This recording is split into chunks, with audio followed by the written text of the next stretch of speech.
নমস্কার বন্ধুরা, মধুশ্রীস কিচেনে সবাইকে স্বাগত। আমার আজকের রেসিপি দই চিকেন। চলুন শুরু করা যাক রেসিপিটা। আমি এখানে মাংস ধুয়ে নিয়েছি। এবার আমি ম্যারিনেশন করব। প্রথমে দেব হলুদ, নুন, লাল লঙ্কার গুঁড়ো, কাশ্মীরি লঙ্কার গুঁড়ো। এবার দিয়ে দিচ্ছি দই, আর দেব আদা রসুন বাটা। এবার মাংসটাকে ভালোভাবে মেখে আধ ঘন্টার জন্য ম্যারিনেশন করে রেখে দেব।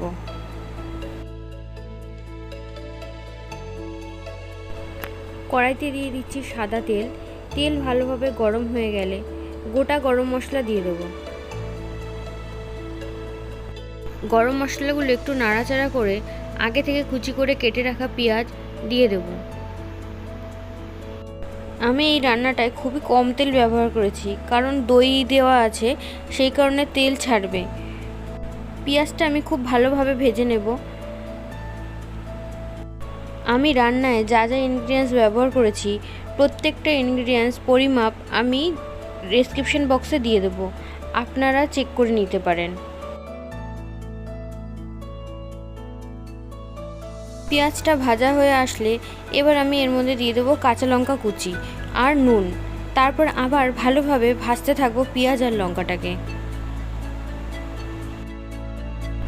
রেসিপিটি আপনাদের ভালো লেগে থাকলে কমেন্টস বক্সে জানাবেন। আমার এই রেসিপিটি আপনাদের ভালো লাগলে যদি নতুন বন্ধু হয়ে থাকেন চ্যানেলটি সাবস্ক্রাইব করে দেবেন আর লাইক করবেন।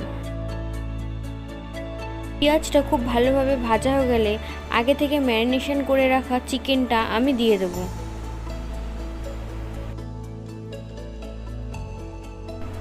এরপর চিকেনটা ভালোভাবে নাড়াচাড়া করে আমি ঢেকে দেব।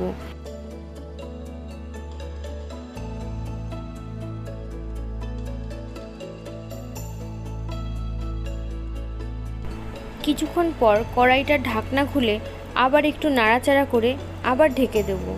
এইভাবে 2 থেকে 3 বার ঢেকে ঢেকে মাংসটা রান্না করব লো ফ্লেমে।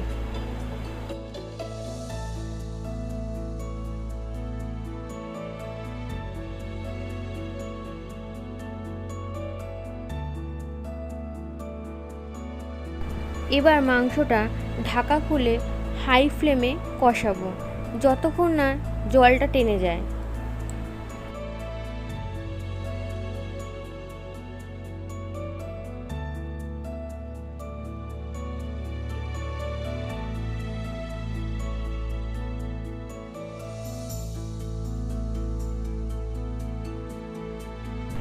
মাংসটা খুব ভালোভাবে কষাতে হবে যতক্ষণ না মশলা থেকে ভালোভাবে তেল ছাড়ে।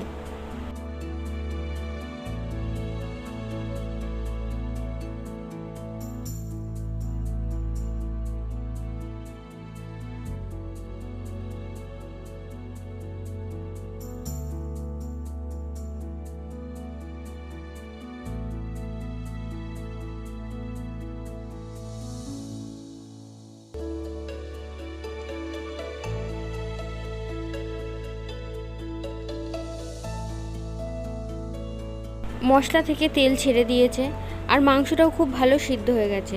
মতন আমি জল দিয়ে দেবো। জলটা আপনারা আপনাদের পরিমাণ মতন দিতে পারেন।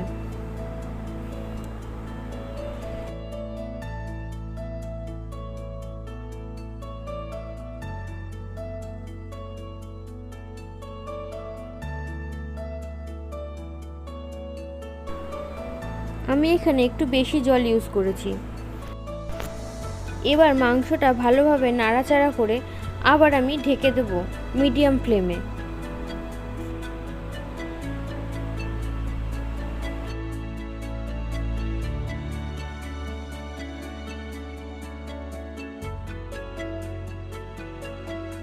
মাংসটা হয়ে গেছে। এবার এর মধ্যে গরম মশলা দিয়ে সামান্য নাড়াচাড়া করে আমি গ্যাস বন্ধ করে মাংসটা পরিবেশন করব। রেসিপিটি আপনাদের কেমন লাগলো কমেন্টস বক্সে জানাবেন। ভালো লাগলে লাইক করবেন, শেয়ার করবেন আর আমার চ্যানেলটি সাবস্ক্রাইব করে দেবেন। ধন্যবাদ।